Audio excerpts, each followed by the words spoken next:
दोस्तों नमस्कार। 4 PM news network पर आप सभी का बहुत बहुत स्वागत है। मैं हूं आपका दोस्त मयूर जानी। दोस्तों आज इस शाम के 6 बजे के लाइव में हम जिस मुद्दे पे बात करने वाले हैं वो मुद्दा जो है वो कांग्रेस की एक तरह से कहें कि बदली हुई राजनीति करने की उनकी जो स्टाइल है उस पर है और बहुत पॉजिटिव चेंज लग रहा है। आमतौर पर यह होता हुआ देखा है हमने कुछ दशकों से कि कांग्रेस पार्टी जो है वो चुनाव लड़ती है। वैसे अभी तो इस बार अगर कहें तो इंडिया गठबंधन के बारे में भी कह सकते हैं, और मतलब कांग्रेस को इसलिए क्योंकि उस मुद्दे को हमको छूना है। आज चुनाव लड़ती है, चुनाव लड़ने के बाद आमतौर पर हम देखते हैं कि वो ज्यादातर हारती है या तो उतना अच्छा प्रदर्शन नहीं कर पाती जितना वो उम्मीद रखती है। उसके बाद फिर वो प्रेस वार्ताएं वगैरह होती है, पर वो नहीं होता जो इस बार होने हुआ है और होने जा रहा है और हो रहा है। वो है कि चुनाव लड़ने के बाद भले ही जो है वो उनकी ये उम्मीद थी कि 295 इंडिया गठबंधन लाएंगी, वो नहीं हुआ, लेकिन उसके बाद भी इस बार उन्होंने जो है वो धन्यवाद यात्रा पर निकलने का मन बनाया और की और कर भी रहे। तो इससे क्या होता है कि जो जनता है जिन्होंने परिवर्तन के लिए वोट दिया था, वो जनता को लगता है कि भले ही वो सत्ता में नहीं आए, लेकिन जिनको वोट दिया था वो कम से कम चुनाव के बाद तुरंत हमको मिलने के लिए आए और हमसे मिले और हमारी लड़ाई जो है वो जारी रखेंगे। उस चीज का भरोसा भी होता है, ये हमारा मानना है। अब इस पर जो है हमने आज सोचा कि थोड़ी एक चर्चा करना जरूरी है, तो हमने कुछ वरिष्ठ पत्रकार जो है उनको भी आमंत्रित किया है। आप सब उनको जानते हैं। मैं गुजारिश करूंगा हमारी टीम से कि सबको हमारे साथ स्क्रीन पे जोड़ दें ताकि हम एक के बाद एक बारी बारी से उनका परिचय करवाएं और इस मुद्दे पर वो क्या सोचते हैं, क्योंकि बड़ा महत्वपूर्ण मुद्दा है। जैसे मैंने कहा, राजनीतिक दृष्टिकोण से बड़ा इंटरेस्टिंग है। तो मैं अपनी टीम से कहूंगा कि सभी मेहमानों को जोड़ दें हमारे साथ। सबका बारी बारी स्वागत कर लेते हैं। सुशील दुबे जी, बहुत ही वरिष्ठ पत्रकार, आप सब परिचित हैं। अनिल सिन्हा साहब, वरिष्ठ पत्रकार, राजनीति को बहुत करीब से देखने वाले ये सब लोग हैं, आप सब परिचित हैं। संजीव चंदन जी, हमारे बड़े भाई, वो भी बिल्कुल आप उनसे जो है वो कुछ अलग दृष्टिकोण से भी इस बात पर आप जो है जानकारी पा सकते हैं। मीनू जी, वरिष्ठ पत्रकार और मुंबई में बहुत अच्छा काम किया और अभी उत्तराखंड में आप जानते हैं। आप सभी का बहुत बहुत स्वागत है। मैंने अभी प्रस्तावना में मैंने जो भूमिका में कहा, अभी अगर मैं सुशील जी आपसे शुरू करूं तो ये जो धन्यवाद यात्रा है उसका विचार और उसको जो प्रतिसाद मिल रहा है, ये जो एक पॉलिटिकल स्टेप है, इसको कैसे देखते हैं आप? सबको नमस्कार। धन्यवाद यात्रा तो ये 2-3 साल से कर रहे हैं। धन्यवाद यात्रा तो उन्होंने जम्मू कश्मीर से करी थी, कन्याकुमारी से करी थी। जब कुछ नहीं मिला था तब 52 सीट थी, तब धन्यवाद यात्रा कर रहे थे। मणिपुर से शुरू करके अभी कहाँ तक गए, वर्षों से। ये एक बड़ा लोकतांत्रिक खानदान है विश्व का, गांधी परिवार, और इनके ब्लड में है समाज के लिए कुछ करना, समाज के लिए धन्यवाद ज्ञापित करना, खुद प्लीज रहना। उसी की कड़ी में उन्होंने एक कहीं ना कहीं वो गलती हो गई थी अमेठी बात से और राबली उसमें पकड़ गया ना। ये तो चीज कोई सोच ही नहीं सकता था। खैर, आज मुझे मयूर भाई कन्नौज की बड़ी याद आ रही है जी। कन्नौज वो इत्र का शहर, वहां से देखिए कितनी बड़ी लीड से अखिलेश यादव चुनाव जीते जी। दूसरा हमें कन्नौज की इसलिए याद आ रही है कि नकली लोगों ने जो 14 में, हमने शुरू में आपके चैनलों पे कितनी बार कहा, देश के बड़े बड़े चैनलों पर कहा कि मनमोहन सिंह का फेल्यूर ना होता या फेल्यूर दिखाया ना गया होता, वो विनोद वो टैग वाले लोग सब मिलकर ये जी 2G 4G सब ना होता तो इतना बड़ा था वो नहीं होता, वो उलट नहीं होता। लेकिन हुआ, अच्छा हुआ। और दोबारा जब हुआ तो वो पूरा देश शहीद हो गया, सब जिसको देखो वही आंसू बहाने लगा, तो ये 19 में आ गए। खैर, तो 14 में जो एक सबसे बड़ा डायलॉग निकला था, इन लोगों ने बड़ा डायलॉग दिया था इस देश के विश्व गुरु ने, जो बाद में महागुरु बने थे विश्व के, जिन्होंने यूक्रेन का चुनाव वो रुकवाया था। अवतारी पुरुष, अवतार है वो, महापुरुष नहीं। अवतार अब वो अनिल भाई बताएंगे अवतार के बारे में, तो अनिल भाई बता पाएंगे। अनिल भाई संत हैं, अवतार के बारे में संत ही लोग बता सकते हैं। तो सबसे बड़ा वो लोगों को अभी भी याद है, कुछ जो मेंटल केस थे जो आज भी हैं, लेकिन अब उनकी हिम्मत नहीं पड़ती है, मैं उनको मेंटल केस कहता हूँ। और बहुत लड़ना पड़ा मुझे उनसे, बड़ी उन लोगों ने मुझको बड़ा गरियाया, बड़ा पता नहीं क्या क्या कहा, देशद्रोही है, ब्राह्मण नहीं हो, एक्सीडेंटल ब्राह्मण है, पंडित हो कि नहीं हो, फल और विभिन्न किस्म की गालियां इस समय मैं नहीं दे सकता। उन्होंने हमको कहा उस समय, शाम को याद होगा, आलू सोना, तो देश भर में आलू से सोना करके इस देश के 3-3 डीएनए वाले लड़के को, 3-3 डीएनए वाले लड़के को, नेहरू जी का डीएनए, इंदिरा जी का डीएनए और राजीव गांधी का डीएनए वाले को पप्पू बना दिया था। कितने हजार करोड़ रुपए खर्च करके लोगों ने कुछ नहीं किया। कि चाहते तो उस तरह से एम्स, अरे उस समय जो भी कुछ अच्छा कर सकते थे कि शौचालय पे लग गए जाके, लेकिन पप्पू को बना दिया और पप्पू बन भी किया। उसमें से आधे पैसे इन लोगों ने चैनल खरीदे, चैनल को प्रभावित किया, चैनल को प्रेशर दिया, और जो भी कुछ रहा हो इनको पप्पू बन हो। हम भी एक बार दहशत में आ गए थे, मानने लगे थे क्या कुछ मेंटल या कुछ मामला है, पप्पू है ही क्या। लेकिन आज देखिए, आज 10 साल कोई बहुत बड़ा थोड़ी होता है। 10 साल बाद 2 करोड़ वोट ज्यादा मिले चुनाव में 24 के, और कहां से कहां लाके रख दिया। एक बार मयूर भाई, जब रामचंद्र जी आए थे वनवास से, तो उनके माता जी ने पूछा था कि क्या रावण को मारा है, वध कर दिया। उन्होंने कहा मैंने नहीं मारा, मैंने वध नहीं किया। रावण जी तो पूज्य, हम और रावण को तो मैं भगवान मानता हूँ, पूज्य भगवान मानता हूँ, बाकायदा मानता हूँ, उनकी प्रणाम करता हूँ, उनको रोज पूजा करता हूँ। तो रावण को मारा उन्होंने कहा, रामचंद्र जी ने, महाप्रतापी, महाज्ञानी, महाभक्त, महापंडित, ऐसे तमाम अलंकार दिए, महाबलशाली, उनको मैंने नहीं मारा, उनको मैंने मारा, उनको अहम ने मारा, अहंकार ने मारा। 10 साल में ये अहंकार कहां से कहां गए। और एक तरफ अहंकार ये स्थिति बनी कि आज उड़ीसा का मुख्यमंत्री जो बने हैं मंत्री करके, वो बराबर से सीधे सीना उठाए बराबर से हाथ मिला रहे हैं।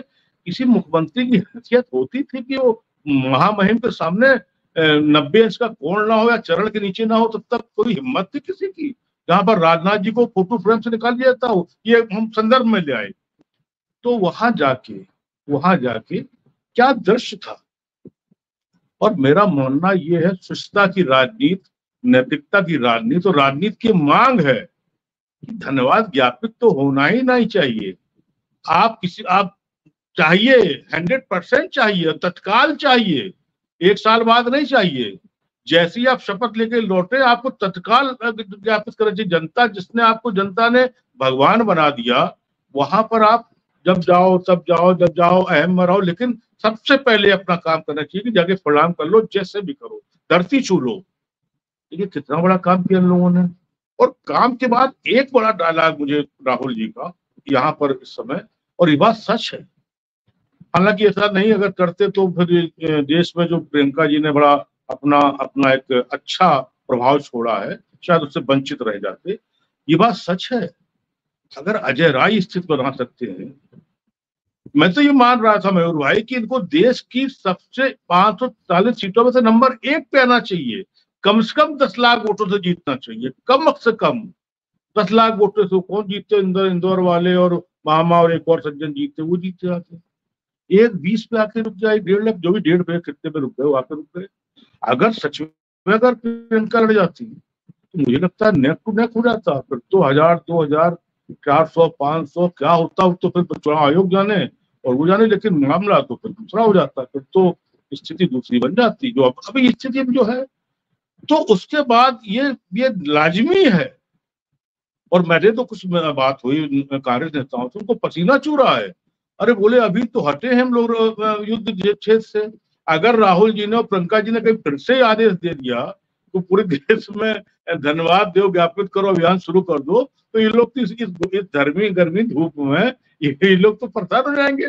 इनकी लिए सवेरे घूम रहे हैं, धन्यवाद धन्यवाद धन्यवाद। लेकिन ये एक अच्छी परंपरा है। और मैं आपको बताऊं इससे क्या मैसेज, देखिए अच्छे मैसेज भी आने चाहिए समाज में। तो इस 10 सालों में बड़े अजीब अजीब किस्म के राजनीतिक मैसेज आए हैं।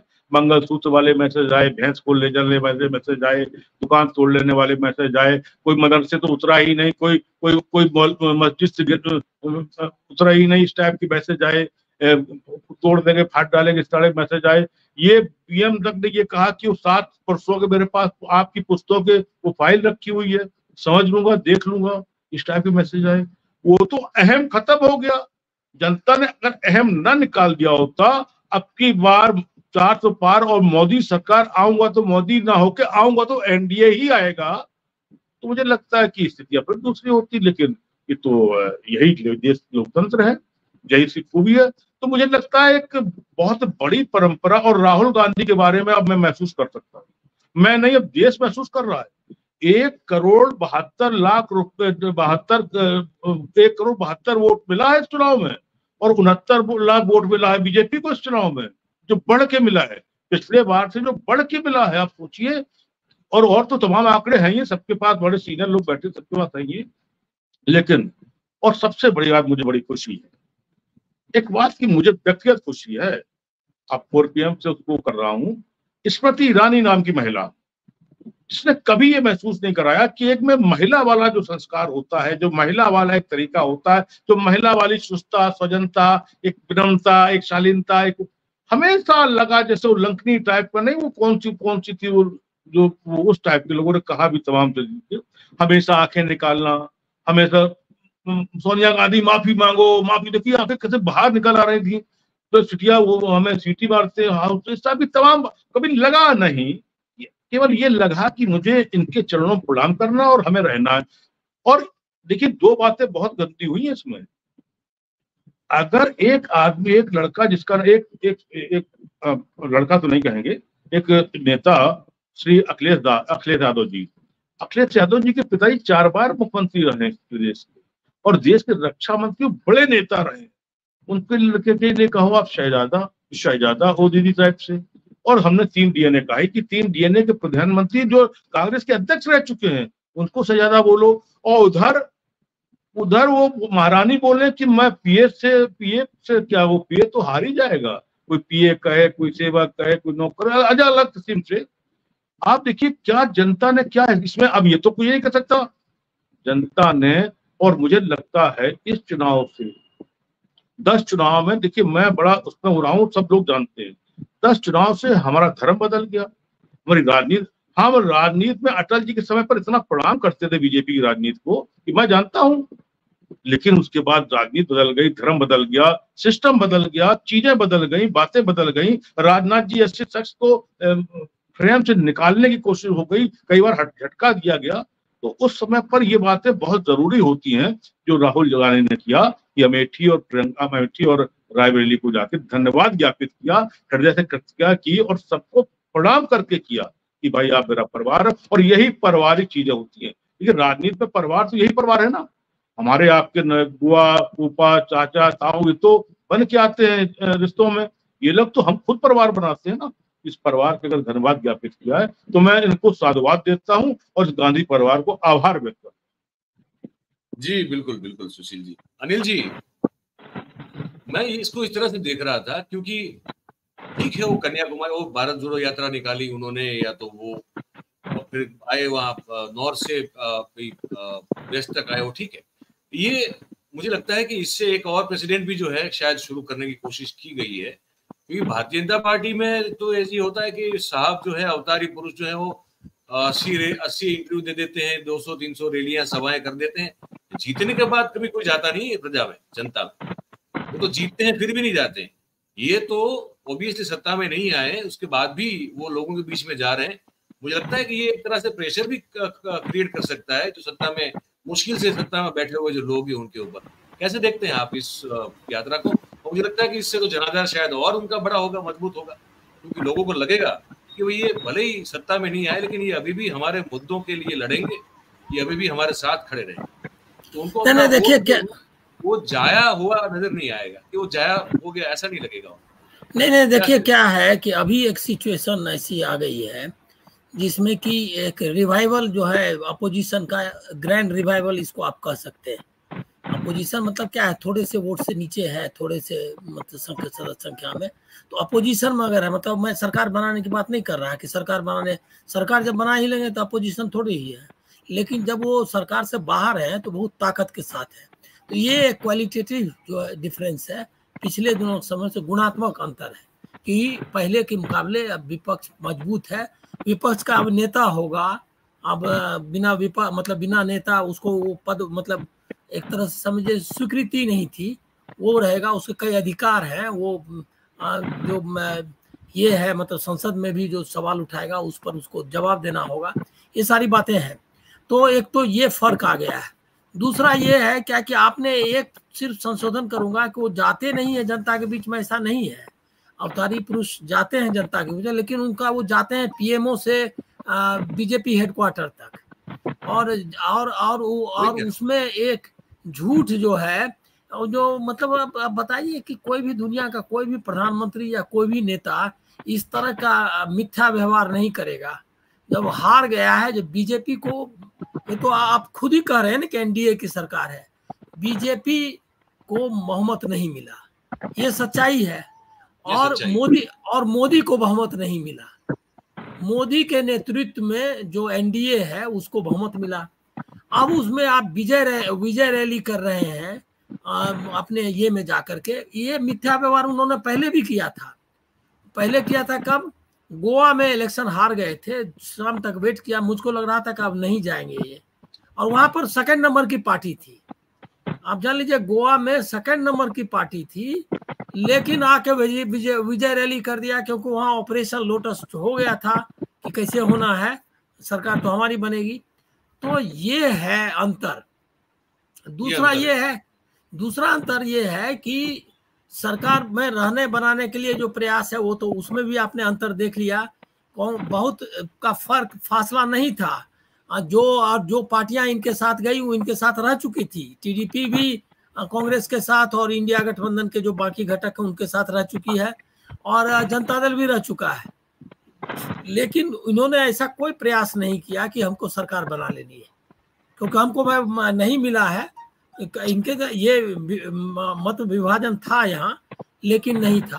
तो इसका मतलब कि उन्होंने तय किया हुआ था कि अपोजिशन का रोल अदा करना है, और अपोजिशन का रोल का मतलब ही है कि आपको जनता को साथ लेना है, जनता के बीच जाना है, जनता के इश्यूज उठाना है। तो उसमें आप देखिएगा कि जो कांग्रेस मतलब कम से कम इंडिया गठबंधन अभी अलग अलग ढंग से सब उठा रहे हैं, मतलब इसमें कोई जो भी पार्टियां हैं जहां भी है वो रिस्पॉन्ड कर रही है, जो इश्यूज है, जो उनका प्रॉब्लम्स है, चाहे बिहार में हो तेजस्वी हो, अखिलेश हो, और जो नेशनल इश्यूज पे भी रिएक्ट कर रही हैं। और कांग्रेस तो बाकायदा सिस्टमेटिक ढंग से, चाहे कश्मीर में हमले का सवाल हो, चाहे मणिपुर का सवाल हो, चाहे जो भी है, या मतलब जो भी इश्यूज आ रहे हैं, महंगाई का है, सारे सवाल उठा रहे हैं वो। और मतलब उड़ीसा में अभी सरकार आई तो उन्होंने उनको गिना दिया कि अभी आपने उनको जो वायदे पहले किए थे वो उन्होंने आपने पूरा नहीं किया, उनके डेवलपमेंट का, उनको पैसे देने का, गरीब स्टेट है। तो एक तो ये पक्ष है कि ये एक रिस्पॉन्सिबिलिटी जो ली है राहुल गांधी या इंडिया गठबंधन के लोगों ने, वो रिस्पॉन्सिबिलिटी की हम विपक्ष का रोल अदा करेंगे, वो निभा रहे हैं। उद्धव ठाकरे भी अपना रैली कर रहे हैं, ये सवाल उठा रहे हैं और जा रहे हैं, मतलब मीटिंग्स कर रहे हैं। और उन्होंने तय, उनके यहाँ तो चुनाव भी है अगले इसी साल के अंदर, तो नवंबर में चुनाव है, तो वो जा रहे हैं। एनसीपी ने अपनी मीटिंग की चुनाव के बाद, और वो उन्होंने प्रोग्राम्स तय किए कि कैसे करना है। तो ये जो है, एक तो अपोजिशन रोल का सवाल है। दूसरा टारगेट क्या है? टारगेट देखिए, दो टारगेट है राहुल गांधी को पर्सनल, मतलब विपक्ष के सबसे बड़े नेता के रूप में अगर है तो उनके सामने सबसे बड़ी चीज ये है कि ये जो अवतारी पुरुष जो है उनका जो ब्रांड बन गया है मीडिया के जरिए, मीडिया का रोल वही है, ये रेखांकित करिए। लेकिन अब क्या है कि अब ये मीडिया अब मीडिया सोलो जैसा था ना कि मैदान में कोई नहीं है। और हम जहां तक कहा क्या कि हमने जहां तक वो जो आपने देखा वो देखा ANI की स्मिता प्रकाश जी ने कुछ 3-4 लोगों के साथ बैठ के अभी कुछ पॉडकास्ट किया, उसमें वो मतलब जैसे कि अचानक से किसी सत्य से परिचित हुए हो वैसा था कि भाई यूट्यूबर्स को जिस तरह से व्यूज मिले हैं तो उनकी पहुंच जो है वो मेन स्ट्रीम से बहुत ज्यादा है। इस पर आश्चर्य जताते हुए आघात के साथ इन्होंने चर्चा की है, वो भी देखने वाली है, देखिएगा। हाँ, तो अब देखिए क्या है कि अब वो जो मैदान था ना कि अलेक्जेंडर पोप का, कि जहां मैंने वो कविता है कि जहां तक हमने देखा उसको जीत लिया वाला, वो अब मीडिया का है, उनकी हैसियत नहीं है।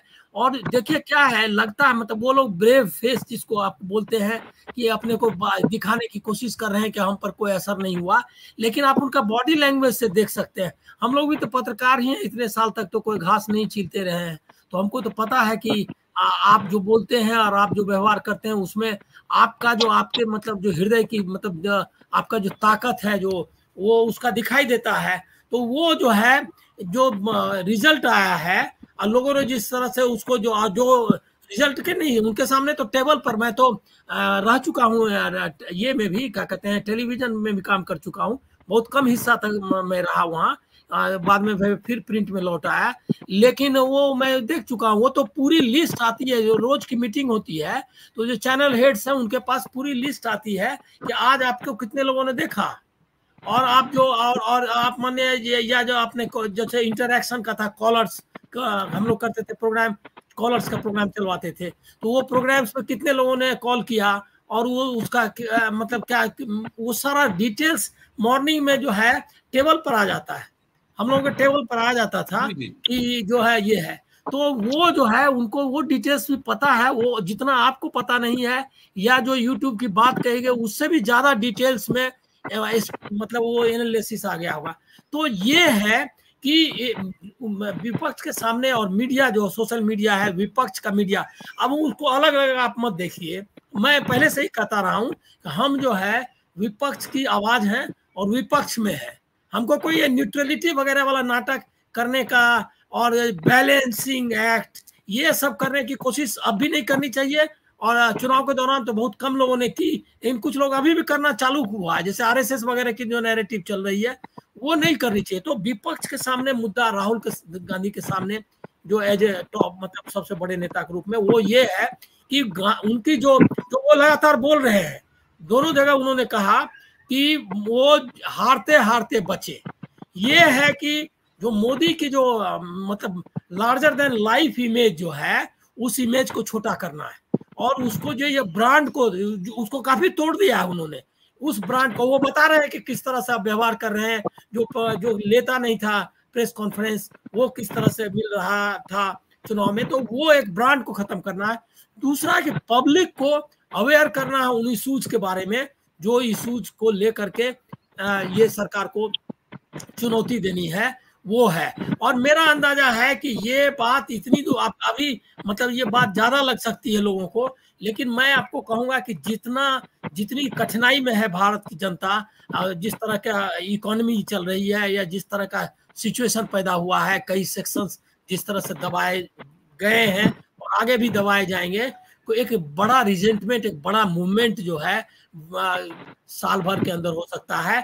और ये अब है विपक्ष के सामने कि वो उस जो रिजेंटमेंट है, वो जो प्रतिरोध की ज्वाला फूटेगी, उसको किस तरह से चैनलाइज करता है, उसको कैसे लीड करता है। बिल्कुल बिल्कुल सही बात। मीनू जी, आपने वो बयान सुना क्या, वो प्रधानमंत्री ने अपने वो कर्मचारियों को कुछ भाषण दिया, वो आते ही भाषण करना शुरू कर देते हैं ना, उनको वो मन की बात करनी होती है और उनको चाहिए कान और खाली दिमाग, तो वैसे फिर उन्होंने कर दिया।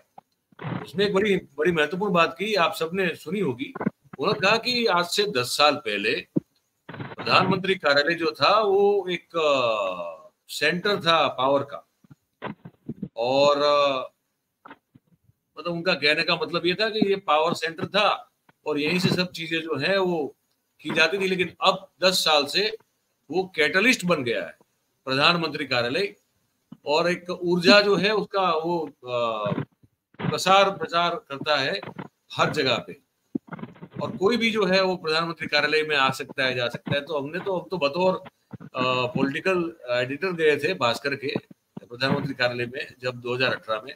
हमको पता है कि तो पहले चेक पॉइंट से लेके वो अंदर वेटिंग रूम तक जो है पहुंचने में हमको कितने पापड़ बेलने पड़े थे। तो ये आप गई कभी, अभी पीएमओ गई है कभी, आपका अनुभव है क्या कोई? क्योंकि ये कहते हैं कि ये तो ऊर्जा का केंद्र है, ऊर्जा यहाँ से विस्तरित होती है। अब जब इतनी बड़ी ऊर्जा होती हो विस्तरित, तो प्रधानमंत्री को फिर अब चुनाव के बाद लोगों के बीच में जाने की क्या जरूरत है? नहीं, वो प्रधानमंत्री देखिए उन्होंने खुद को अवतारी पुरुष। आप एक चीज मानती है कि उनको बनारस में जाके बनारस की जनता का आभार व्यक्त करना चाहिए कि भाई भले 1.5 लाख से ही सही, लेकिन आपने मेरी इज्जत रख ली हार जाता। भाई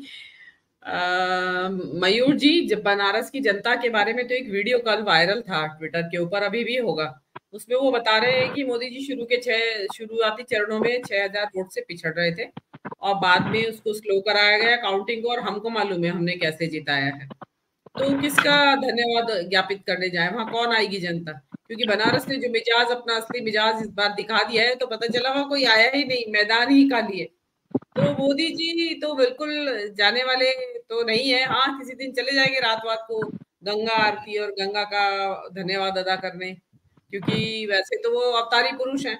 अब जो आपने कहा ना कि अभी जो अपने वहां के प्रधानमंत्री कार्यालय के जितना भी स्टाफ है उसको संबोधित कर रहे थे, देखिए वो खुद को एक देवदूत पैगंबर घोषित कर चुके हैं। तो ऐसा आदमी में से तो ऊर्जा निरंतर उत्सर्जित होती रहती है, एमिट होती रहती है ऐसे व्यक्ति के अंदर से तो ऊर्जा। तो वो उनको बता रहे हैं कि भी तुम सौभाग्यशाली हो जो मेरे साथ काम करने का तुम्हें अवसर मिला, और मेरी ऊर्जा से तुम्हारा भी भला हो जाएगा, निर्वाण की प्राप्ति हो जाएगी, गंगा नैया पार हो जाएगी, भवसागर से पार हो जाओगे। और हो सकता है कि मोदी जी एवरीडे कुछ वहां पे प्रवचन वगैरह शुरू कर दें सुबह को उनका, क्योंकि उनको जो बहम हो गया है अपने बारे में कि मैं परमात्मा का भेजा हुआ आदमी हूँ, देखिए वो चीज खत्म नहीं हुई है। मयूर जी, आप ये ध्यान देने वाली बात है कि उन्होंने एक इंटरव्यू में कहा एक पत्रकार को, और अभी वो जारी है अभी तक। इसका मतलब उन्हें पक्का यकीन हो चुका है, और ये यकीन होना, देखिए जिस सही होशो हवाश में तो किसी को यकीन नहीं हो सकता कि मैं परमात्मा हूं या परमात्मा का अंश हूं। कुछ ना कुछ, जो वो एक फिल्म का डायलॉग है, केमिकल लोचा है, जो जब होता है इंसान को इस तरह का जो गलत फहमी हो जाती है। तो ये चीज वो अभी करते रहेंगे। देखिए उनको इस तरह के ऑप्टिक्स पे बहुत विश्वास है, संविधान उठा के सिर से लगा लिया, वहां कर्मचारी लाइन से खड़े हैं, मोदी जी का स्वागत कर रहे हैं, तालियां बजा रहे हैं मोदी जी के लिए। तो वो मोदी जी को इस तरह की चीजों में बहुत विश्वास है, वो इस तरह की चीजों को पहले से करते ही रहे हैं। उन्होंने जो 10 साल में किया, उनको अभी भी ये समझ नहीं आया कि जनता ने रिजेक्ट कर दिया है, जनता को पसंद नहीं आया। अदरवाइज क्या वजह थी आप 272 तक भी नहीं पहुंच पाए, और खुद अपनी सीट आपको बचाना भारी हुई। आपकी अयोध्या हार गए, आपका राम मंदिर सबसे बड़ी यूएसपी, यूनिक बिल्कुल, कि भाई हम देखो क्या लेके आया हूं मैं, पूरा देश राम में हो गया था, और ये था कि खलास, अब तो कोई विपक्ष के लिए चांस ही नहीं है। आप देख लीजिए, अयोध्या ने हरा दिया। मतलब आपने अति कर दी थी हर चीज की। अब देखिए, हिंदू जो मानस है ना, वो पूजा पाठ भी एक लिमिट में करता है। हिंदू जो मानस है वो बैलेंस रखता है हर चीज का। भाई हमारे यहाँ तो 4 चीज कही गई, धर्म अर्थ काम मोक्ष, चारों पे काम करो। ये नहीं है मोदी जी ने तो धर्म के ऊपर ही लगा दिया। अरे भाई कितना धर्म करेंगे, और उस धर्म के चलते लोग भूल गए कि हमारे बेरोजगारी और महंगाई के मुद्दे भी हैं, और वो लेकिन अल्टीमेटली जनता आई उसके ऊपर। और मोदी जी ने जो उन मुद्दों से ध्यान भटकाने के लिए जो दूसरे चरण के बाद से जो भाषा का निम्नतम होता चला गया उनका स्तर, उसको जनता ने पसंद नहीं किया और फिर उसके बाद देखिए जो कांग्रेस ने उसको फिर वापस मोड़ा, और वो संविधान पे लेके आई उनको उसको। और वो संविधान का नैरेटिव, मयूर जानी जी, इतना स्ट्रॉन्ग नैरेटिव है कि वो अभी तक चल रहा है। और ये तो बिल्कुल जो बहुत जिन लोगों को इस संविधान से जिन लोगों को बहुत संरक्षण मिला है, आरक्षण मिला है, जिनका जीवन में कुछ तो सुधार आया है, उनको बहुत बड़ा खतरा महसूस हुआ। मोदी जी ने तो इतना भी नहीं छोड़ा, क्योंकि वो एक नई उलझन उनके सामने खड़ी हो गई प्रधानमंत्री बनते ही कि कोलिशन की गवर्नमेंट, जो उनकी जिंदगी में कभी सपने में भी नहीं सोचा था उन्होंने कि मुझे मेंढक तोलने पड़ेंगे। और अभी तो शक्ति परीक्षण हुआ नहीं है, स्पीकर की पोस्ट वगैरह का क्या होगा, ये सब चीजें तो आपको और आगे आने वाली बातें अभी पता चलेंगी जो कि क्या होने वाला है। तो मोदी जी का ऐसा नहीं कि बहुत कोई स्मूथ सेलिंग होने वाली है उनके लिए कि बहुत आसान है, और उनका क्योंकि नेचर भी नहीं है, वो तो फ्लेक्सिबिलिटी तो उनकी पर्सनैलिटी में नहीं है कि जो वो गठबंधन की सरकार को चलाएंगे। तो वो चीज तो मोदी जी करने वाले नहीं है। हाँ, लेकिन जो राहुल ने किया, जो इसमें राहुल गांधी का इस कंट्रीब्यूशन इस सारे उसमें माना जाएगा इस इलेक्शन के दौरान में, कि उसने सबसे पहले कहा कि भारत जोड़ो यात्रा से शुरुआत की थी कि डरो मत, उसमें उन्होंने मोहन भागवत का भी डर निकाल दिया। तो मोहन भागवत भी, चाहे वो पर्पस कुछ भी रहा हो, बाहर तो आए बोलने के लिए। मोहन भागवत ने भी कहा भाई ठीक कह रहा है, डरो मत, चलो देखते हैं हम भी कह देते हैं। तो वो डरो मत हुआ, उन्होंने मोहब्बत का नैरेटिव चलाया। लोगों को शुरू में मजाक लगा वो डायलॉग, लेकिन धीरे धीरे हवा में थोड़ी मिठास घुलना शुरू हुई। लोगों को लगा कि हाँ, ये बात सही कह रहा है, हम ज्यादा नफरती हो गए हैं। और अभी फिर आते आते जो उन्होंने दलितों, गरीबों, वंचितों, शोषितों के बारे में अपनी एक लगातार बोलते रहे कॉन्टिन्यूसली, और लगातार वो ये जो विभाजनकारी विचारधारा है इसके ऊपर उन्होंने जो प्रहार किया वो जनता को पसंद आया। देखिए, आप ये तो नहीं मान सकते कि जिस हाल में कांग्रेस थी तो वो एक झटके में 272 पे पहुंच जाती, ये तो पॉसिबल नहीं था। इसके लिए भी कांग्रेस को मेहनत करनी पड़ेगी। और जिस धन्यवाद यात्रा के बारे में सुशील दुबे जी बात कर रहे थे, तो वो धन्यवाद यात्रा इसीलिए है कि जो छूट गए हैं, जिनको अभी कुछ कांग्रेस के ऊपर थोड़ा भी विश्वास नहीं जमा है, उनको विश्वास में लेने का काम करेगी ये धन्यवाद यात्रा। तो ये एक बहुत सराहनीय और प्रशंसनीय पहल है। और डेफिनेटली देश ये नफरती विचारधारा के चलते चल नहीं सकता, बहुत लंबी दूरी हम इससे तय नहीं कर सकते। मोहब्बत होनी चाहिए माहौल में, और भाईचारे का माहौल होना चाहिए जैसा था। अब उसमें शुक्र है कि भागवत साहब को भी समझ में आ गया, मणिपुर वगैरह भी समझ में आ रहा है उनको, तो ये बड़ी अच्छी बात है, शुभ लक्षण है। चलिए, ये भी है। संजीव भाई, हमारे दर्शक बहुत सारे जुड़े, उनमें से मेरा ध्यान जाता है कुछ कमेंट्स पर।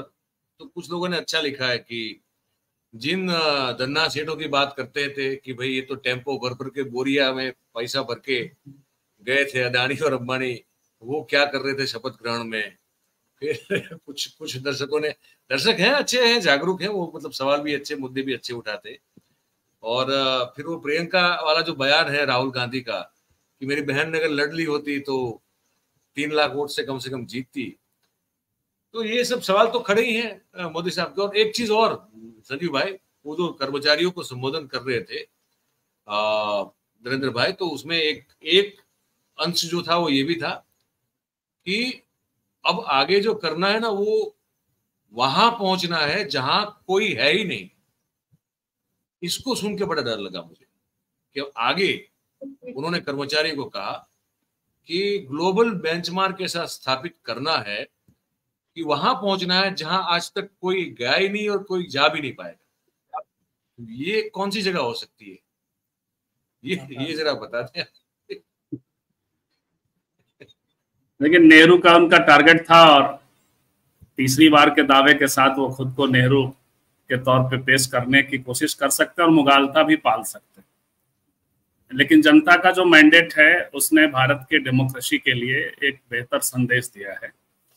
और जो एक इसका मल्टीपल कई सारे अस्मिताओं का, कई सारी संस्कृतियों का, कई सारे समूहों का जो एक समुच्चय है भारत, तो वो इस रिजल्ट में दिखाई पड़ता है। ये जरूर है कि विपक्ष जो है 232 सीटों पर आकर रह गया, और ये मतलब इंडिया गठबंधन, और ये 292 पहुंच पाने में सफल हुए। यहाँ पे ये जो मैंडेट है मयूर साहब, वो यहाँ से दो राह खुलता है। एक राह ये है कि जो कथित इनविंसिबिलिटी का एक जो माहौल था कि ये अजेय हैं नरेंद्र मोदी जी, वो टूट चुका है। और अब आप यहाँ से यदि काम करते हैं संगठन के स्तर पे भी, नैरेटिव के स्तर पे भी, तो रिजल्ट पॉजिटिव जा सकता है। और अगला जो भी चुनाव हो, साल भर में हो, 2 साल में हो, 5 साल में हो, क्योंकि इसी 240 के मार्क से पीवी नरसिम्हा राव 5 साल चला ले गए थे, तोड़ फोड़ आदि आदि करके, और ये तो इसके मास्टर आदमी हैं। तो हम लोग इसको 1 से 5 साल तक मान के चले, तो जब भी चुनाव हो तो उसमें नैरेटिव और संगठन का बहुत बड़ा महत्व होगा। तो इसलिए आज से आज जो धन्यवाद यात्रा ये लोग कर रहे हैं, ये बेहद जरूरी है और करना चाहिए। इसके साथ साथ इंट्रोस्पेक्शन की भी जरूरत है। आज मुझे थोड़ा सा लगा कि राहुल गांधी ने जो बयान दिया प्रियंका वाला, वो प्रवक्ताओं को देना चाहिए। अब थोड़ा सा राहुल जी को, जैसे राहुल जी वो एक अनमोल हीरा हैं या सिक्का हैं, जिसको थोड़ा प्रिजर्व करने की भी जरूरत है। तो कांग्रेस पार्टी इस पर शायद विचार आगे करेगी। तो ये बात वो कहते तो ज्यादा अच्छा था। अदरवाइज एक बहादुर कार्यकर्ता जिसने इस चुनाव को कायदे से लड़ा और प्रधानमंत्री से लड़ रहा था, उस नेता से जिसके लिए माना जा रहा था कि तो उसको 1.5 लाख तक ला देना बहुत बड़ी बात है। तो अजय राय, ये सब बातें उनकी जगह कुछ और लोगों को बात करनी चाहिए। उसमें 2 फ्लॉज सामने आ गए। एक फ्लॉ आ गया कि आपने लड़वाया क्यों नहीं, और दूसरा फ्लॉ सामने आ गया कि आपने अजय राय जैसे जिसने किया कद्दावर नेता, उसके प्रति एक रिमार्क हो गया। दूसरा इंट्रोस्पेक्शन की जरूरत है, क्योंकि मौका अब मिल गया है। तो मौका मिला है, अब गठबंधन की राजनीति उतना शार्प अटैक की राजनीति नहीं बनी रहेगी। जैसे अग्निवीर के खिलाफ बात अब नीतीश कुमार भी करेंगे और अग्निवीर के खिलाफ जो है विपक्ष भी बात करेगा। तो वो शार्पनेस नहीं रहेगा जो हम लोग करते रहे पिछले 3-4 महीने से। तो ये मौका आ गया। मौके में ये देखना होगा कि कहाँ चूक हुई। जैसे हम देख रहे थे उत्तर प्रदेश में 2019 में 6% वोट आया था कांग्रेस को और 1 सीट आई थी, जो बढ़ करके 9% पे चला गया है, यानी 3% वोट एक्स्ट्रा हो गया, बीएसपी के बराबर है अभी भी। तो अब संगठन के स्तर पे जो राहुल जी कह रहे हैं सामाजिक न्याय वाली, क्योंकि सामाजिक न्याय ने ही हराया है और सॉफ्ट हिंदुत्व हारा है। उसको ऐसे देख सकते हैं कि उत्तर प्रदेश में बीजेपी साफ हो गई, हाफ हो गई लगभग, और अयोध्या में आपने देखा ही, और मध्य प्रदेश में बीजेपी पूरे तरीके से आ गई, कांग्रेस वहां पूरी तरह हार गई, 0 पे चली गई, 0 पे ही रही। तो यानी वहां सॉफ्ट हिंदुत्व का जो कोशिश था कमलनाथ वगैरह का विधानसभा के समय से ही, वो ये हो गया। तो इंट्रोस्पेक्शन में जब बैठेंगे लोग तो इस पर विचार करेंगे कि कैसे संगठन के भीतर क्या करना है, क्योंकि उड़ीसा लूज कर जाया गया है। जहां बीजेपी बनाम कांग्रेस का फाइट है वहां बढ़िया प्रदर्शन नहीं हुआ है। जहां बीजेपी बनाम कांग्रेस का फाइट नहीं है वहां ज्यादा अच्छा प्रदर्शन हुआ है। उत्तर प्रदेश में भी कांग्रेस का स्ट्राइक रेट 30% है और अखिलेश जी का स्ट्राइक रेट 50% से ऊपर है, जितनी सीटों पे लड़े थे उस हिसाब से। तो ये सब चीजों को बैठ करके एनालाइज करके, और कांग्रेस के पास एक मौका आ गया है। यदि उड़ीसा वाली जगह नहीं होती तो वो तो मेरी 2 राय है इसमें कि एक तो यात्राएं जरूर कर लेनी चाहिए, क्योंकि जहां ये नहीं होना चाहिए जनता में कि हम हार गए, कार्यकर्ताओं में नहीं होना चाहिए कि वो, लेकिन उसके बाद जो लीडर्स हैं उनको बैठ करके एक इंट्रोस्पेक्शन की तरफ भी जाना चाहिए, पार्टी के पुनर्गठन की तरफ जाना चाहिए। और इसकी सबसे ज्यादा जरूरत उत्तर भारत में, उत्तर प्रदेश में, बिहार में, झारखंड में आदि राज्यों में है। ऐसी कभी भूल ना हो जाए कि कोई मुख्यमंत्री या कोई शासनकाल खत्म हो रहा है और वहां फिर से बीजेपी जमीन बना ले, जैसे बिहार और अन्य उसमें। आज देखिए, आपने पता नहीं मयूर साहब देखा या नहीं, आगे प्रोग्राम करिएगा भी, CSDS का हिंदू ने छापा है, CSDS का डाटा सर्वे आ गया है। उस पर ज्यादा बात करके वो और ठोस चीजें निकलेंगी, किस जातियों ने कैसे कितना % वोट किया है। इंडिया गठबंधन को सब प्लस है, उत्तर प्रदेश में भी प्लस है, बिहार में भी प्लस है, और अच्छा प्लस है। और हम लोग तो देख रहे हैं कि विभिन्न अपर कास्ट से लेकर के अलग अलग जातियों तक में प्लस है। तो इसको कैसे कर लिया जाए, एक मौका आया है। एक मतलब थोड़ा pattern of politics, narration of politics अब बदलेगा, मुझे ऐसा लग रहा है। बिल्कुल बिल्कुल। बात सही है। ये बहुत सही बात कही आपने संजीव भाई कि पैटर्न ऑफ पॉलिटिक्स जो है वो अब बदलता हुआ नजर आ रहा है। वो जो एक वो 2014 में शुरू किया था नरेंद्र भाई ने, तब लग रहा था कि वो भी एक अलग पैटर्न था, इस तरह का एग्रेसिव और सीधा डायरेक्ट और जुमलों से भरा और प्रचार की अतिशयोक्ति से भरा, ये भी इससे पहले कभी हुआ नहीं था।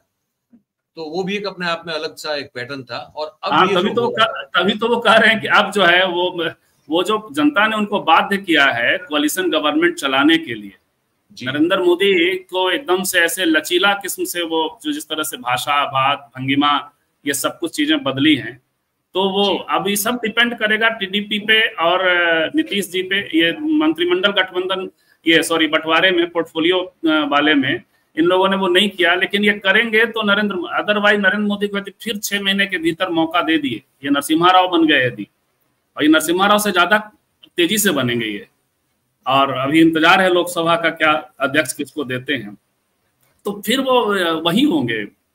ऐसा थोड़ी है कि वो नरेंद्र मोदी रातों रात बदल गए, मैंडेट दे देने से नहीं बदलने वाले, नहीं फिर वहीं पहुंच जाएंगे। पर ये वो बात सही है।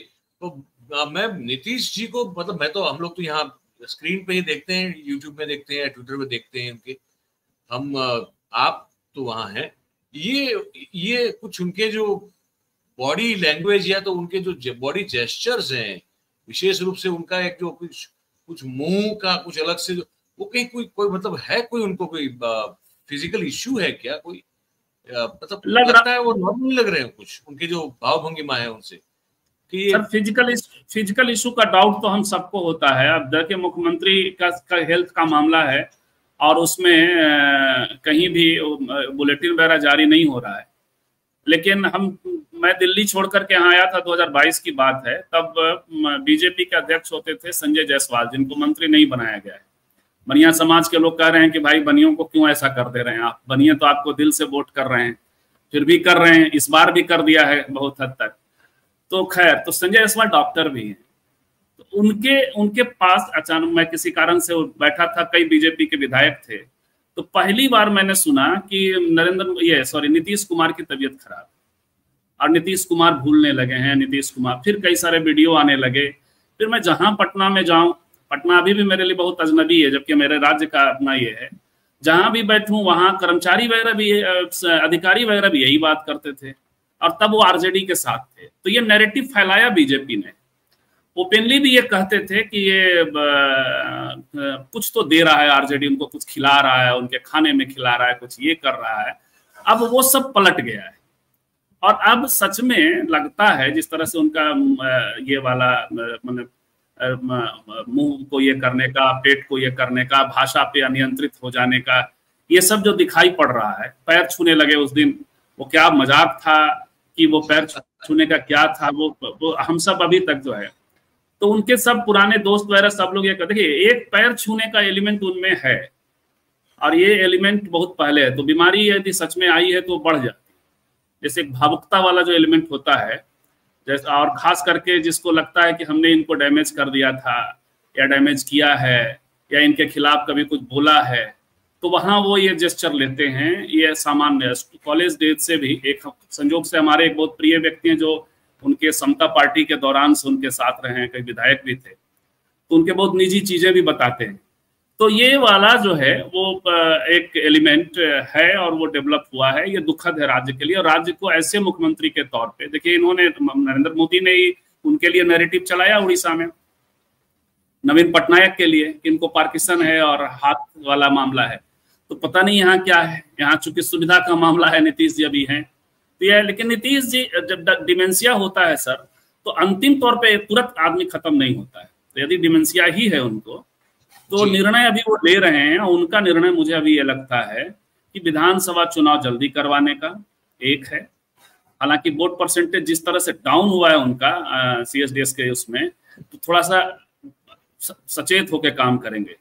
तो वो ये सर, एक तो विधानसभा वो करेंगे जल्दी से चुनाव, ये कोशिश उनकी होगी। दूसरी उनकी कोशिश है कि वो छोटे भाई बने हुए हैं राज्य में, वो बड़े भाई बन जाएं। तो जब बड़े भाई बन जाएंगे, 12 सीटें होंगी, तब वो उनकी कुछ तैयारी हो या क्या है, ये तो प्रसंग है। लेकिन नीतीश जी को होना वहां पे एक हद तक थोड़ा अच्छा भी है, कि कम से कम जो विरोधाभास है उसको हवा मिलते रहेगी। अग्निवीर के मुद्दे उठेंगे, बिहार को स्पेशल पैकेज के मुद्दे उठेंगे, स्पेशल स्टेटस के मुद्दे उठेंगे, तो ये अच्छा भी, इसीलिए मैंने कहा था नरेशन बदलेगा, पक्ष और विपक्ष दोनों में। सरकार में बैठे हुए भी कुछ लोग विपक्ष के ही लोग हैं, ऐसा समझा जाना चाहिए। बहुत बहुत धन्यवाद सभी का। मैं अब संपन्न करना चाहता हूँ, उससे पहले किसी को अगर कुछ बात करनी हो अपनी, कोई जो ऐसी जो रह गई हो, तो आप में से कोई भी कर सकता है, उसके बाद फिर हम कार्यक्रम संपन्न करेंगे। कुछ और टिप्पणी करनी हो जो लगता हो कि रह गई है तो छोटी सी कर ले, या फिर हम संपन्न करें। मयूर भाई कुछ नहीं, एक सुझाव जरूर इतनी देर में लगा बातचीत से की बात आई। अब बिहार को राहुल गांधी जी को और खड़गे जी बहुत शानदार अध्यक्ष का कार्य कर रहे हैं। उन्होंने 200-250 मीटिंगें करी हैं भाई, इस उम्र में 80+ हैं, बहुत बड़ी बात है। और देश में उनको दलित नेता मान भी लिया है, उत्तर प्रदेश की जरूरत ही हुई है। उसका मेन कारण ये है, उन्होंने अपना बहुत बड़ा वो किया, बीएसपी की जरूरत हुई है। मैं चाहता हूं कि पप्पू यादव, अब ये जो देखिए, अगर ये आरजेडी के दम पे और तेजस्वी के दम पे और लालू जी के दम पे तो अब नहीं चलेगा। अब इनको अपना सिस्टम वहां पर देखिए, वहां बंगाल में तो अभी नहीं कुछ सकता जैसा है, और अधीर रंजन हारा, बहुत अच्छा हारा, उसने बहुत नाच किया, लेकिन खैर वो बात की बात। बिहार में पप्पू यादव को जिस तरीके से पप्पू यादव ने बिना तमाम बातें होते हुए भी निर्दलीय चुनाव लड़ लिया, जीत लिया, जाके सर्टिफिकेट सोनिया जी को दे दिया और अपने को मान लिया कि हम कांग्रेस के हैं, और उनकी पत्नी भी देखिए कांग्रेस की। तो मुझे लगता है कि अब पूरी तरीके से बिहार जो समीकरण बने, क्योंकि वहां और कोई एलायंस उनका है ही नहीं, तो उनको एक हाथ में उनकी सत्ता देनी चाहिए, या एक प्रयोग में ही ठीक है, जीरो तो है ही है। वरना सब मान रहे थे कि तेजस्वी की कम से कम 20 सीटें तो दादा पप्पू यादव के खिलाफ एक मुकदमा हो गया है इधर, शायद ये डेवलपमेंट आपको पता हो, एक्सटॉर्शन का, और वो वहां के किसी व्यापारी ने 3-4 सालों के भीतर और खासकर चुनाव के दौरान एक्सटॉर्शन का मुकदमा दर्ज किया, FIR दर्ज तो हाँ किया है, मुझे मालूम है। जैसे अभी यहाँ पर जो उसके साथ वो हुए हैं, अरे कुशवाहा एक हुए हैं अभी यूपी में, MP में, जो बीएसपी के बड़े खास थे, बीएसपी में, मैं नाम भूल रहा हूँ उनका समय, तो उनके ऊपर भी वो 2-3 दिन में वो आरोप पत्र हो रहा है, सजा की होने वाला, उनका भी MP-शिप का। देखिए, अब पप्पू यादव पे अगर एक्सट्रेशन का आदेश आया है, आरोप लगा है, तो पप्पू यादव को तुरंत बना देना चाहिए। राजनीति आजकल यही मान रही है। जो मैं आपको बताऊं चंदन भाई, मैंने किसी बड़े चैनल पे कहा था, शायद अमिताभ गंगोत्री से क्या था, उसमें उसका थोड़ा बहस भी हो गई थी। जब जनता की अदालत ने आपको निर्दोष मान दिया, जब जनता की अदालत ने लाखों वोट से आपको देश की सबसे बड़ी पंचायत में भेज दिया, तो काहे का एक्शन, काहे का रंगदारी, और काहे का फला आरोप, काहे का उसका आरोप। जनता की आरोप से कोर्ट से बड़ी कोई कोर्ट नहीं होती है। ये कोर्ट तो है, चलिए उसमें अपना तो काम हो ही रहा है, लेकिन मैं मान के चलता हूँ कि पप्पू यादव को बिहार में रंगदारी वसूलने के लिए कम से कम अध्यक्ष बनाए तो कहीं तो लगे कि हम हाँ कहीं तो लगे, तो राजनीति में रंगदारी तो होती है। और अभी तक 10 साल में हमारे माननीय प्रधानमंत्री जी ने क्या किया, रंगदारी तो करी। उन्होंने बड़े बड़े देश के बड़े नेताओं को स्टेज से फोटो फ्रेम से हटा दिया। रंगबाजी नहीं थी, क्या थी, रंगदारी नहीं थी। आप कैसे हिम्मत कैसे कर गई। तो मैं चाहता हूं कि बिहार, देखिए उत्तर प्रदेश तो अभी लगभग हो ही गया है और सेटल है, लेकिन मुझे लगता है कि उत्तर बिहार और उत्तर प्रदेश अगर ठीक कर लिया जाएगा। और दूसरी बात, आखिरी बात कहते हैं, इनको पीछा आप छुड़ा लेना चाहिए मध्य प्रदेश के कमलनाथ से और दिग्विजय से। अब इनको पीछा छुड़ा लेना चाहिए, इनसे कहिए भैया ये जितना आपके खाने कमाने भर का हो गया, सब बड़ा प्यारे है, आप उद्योगपति हैं, आप बड़े नेता हैं, वो सब बातें हैं, कुछ नहीं, जब किसी के बस का कुछ है ही नहीं, आप विधायक, आप राज्य भी गवा रहे हो, आप लोक और परलोक दोनों गवा रहे हो, मतलब एक तरीके से देखा जाए तो मुझे लगता है 2 चीजें राहुल गांधी जी को मैं और PM के माध्यम से मैं उनसे निवेदन अनुरोध करता हूं कि इस पे गौर करें। धन्यवाद। चलिए, तो फिर आज की बात यही समाप्त करते हैं। आप सभी का बहुत बहुत धन्यवाद करते हैं, आपने वक्त निकाला, आपने अपनी बात रखी, दर्शकों से संवाद किया। मैं उम्मीद करता हूं कि हमारे दर्शक जो हमारे साथ जुड़े थे उनको ये बातचीत सुन के जो है वो जानकारी और आज भी जो सांप्रत स्थितियां हैं उस पर उनको समझने में जो है वो हेल्प मिली होगी, अच्छा लगा होगा। आपको जैसा भी लगा हो आप हमको कमेंट करके लिख के जरूर से बताइएगा। और बात अगर अच्छी लगी हो तो फिर वीडियो को लाइक करना मत भूलें आप, और वीडियो की जो लिंक है उसको आप शेयर करें, हो सके उतना। हमारा जो चैनल है उसको आप सब्सक्राइब करें और अपने आसपास के लोगों से करवाएं। ये छोटी सी रिक्वेस्ट है, हम रोज करते हैं, आज भी कर रहे हैं, तो मान लीजिए। बहुत बहुत धन्यवाद करेंगे आप सभी का इस कार्यक्रम में, इस लाइव में हमारे साथ जुड़ने के लिए। Thank you very much. नमस्कार।